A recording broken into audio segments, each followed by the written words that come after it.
சாலிச மகாராஜா என்னை தரிசனம் செய்ய வருவார். அந்த தரிசனம் செய்யும் பொருட்டு மூன்றாவது மார் மறைந்து பெண் அழகாக மாறிவிடுவாள்.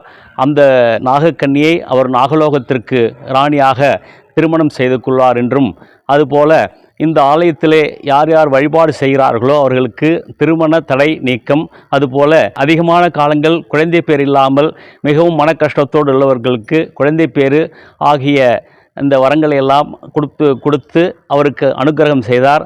அந்த அருள்படி நான் ஆதிசேஷன் 4வது காலத்திலே இறைவனை வழிபாடு செய்யும் பொருட்டு எல்லா பூஜைகளையும் முடித்த பின் சாலிச மகாராஜா தரிசனம் செய்ய வந்தார். அப்பொழுது ரிஷப வாகனத்திலே காட்சி கொடுத்து அந்த சாலிச மகாராஜனுக்கும் அனுக்கிரகம் செய்தார். அதுபோல சாலிச மகாராஜன் பார்வைப்பட்டு நாகக்கண்ணுடைய 3வது மார்பு மறைந்தது. இப்படியாக வரலாறுகள் எல்லாம் கூறுகின்றது. அந்த முறைப்படியே ஆதிசேஷனாக இப்பொழுது ஆவணி மாதம்